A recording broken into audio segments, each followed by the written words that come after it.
Mr. Pig! Over here! Mr. Pig! The answer is right. Over here! Mr. Pig!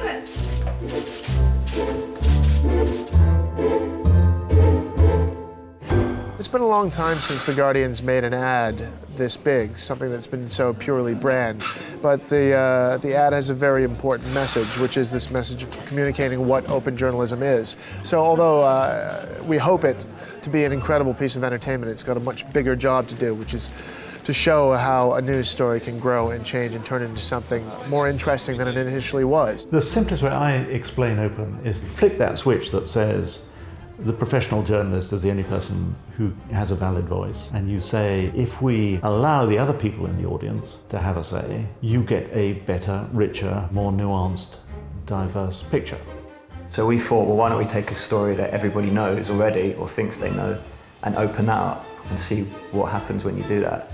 And right from the start, Three Little Pigs was the one we went with just because everybody knows that story, it's so iconic. The story basically picks up where the fairy tale ended. Three Little Pigs are arrested for killing the wolf.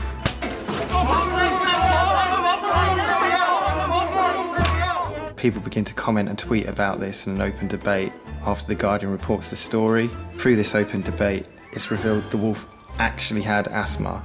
Amongst this whole story, The Guardian acts as a curator, taking the information and sharing it with others and opening it up for debate.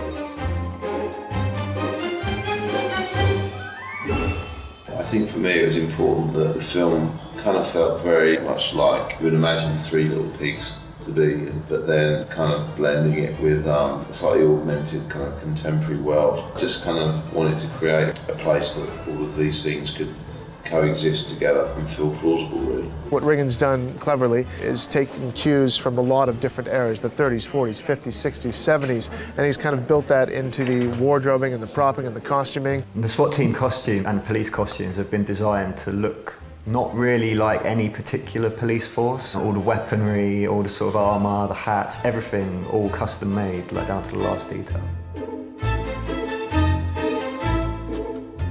After filming, the masks were handed to a post-production house called The Mill. Those guys then took the masks and scanned them to reproduce a 3D version of the mask. This allowed them to add a lot more facial expressions, such as making their eyes blink and their noses twitch. They just look amazing. They look so real that I feel sorry for the pigs already.